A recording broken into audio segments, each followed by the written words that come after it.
So here it is. In order for things to change, I must change first. It's probably the most important flip chart I can ever put up for you. Why? Well, because if you think that the world, if you think that all your results, all the fulfillment of life, all your wealth, all your happiness is going to come find you, that's not going to happen. The world's not going to spin around and all of a sudden it's going to find you one day. That's not the way it works. You have to get yourself to the place where you create those results. It's not coming to you. So in order for things to change, I got to change. That's the way I always look at it. Man, if I'm not happy with my results, I'm the one who's got to change. It's not, the world's not going to change. I'm going to change my world.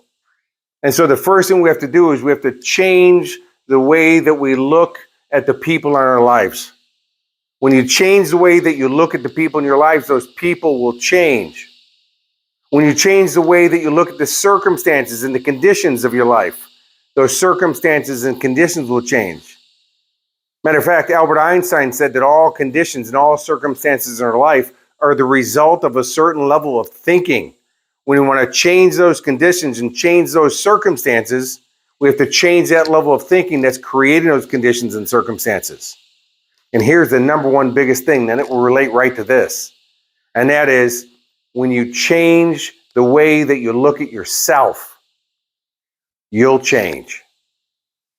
That makes sense, right?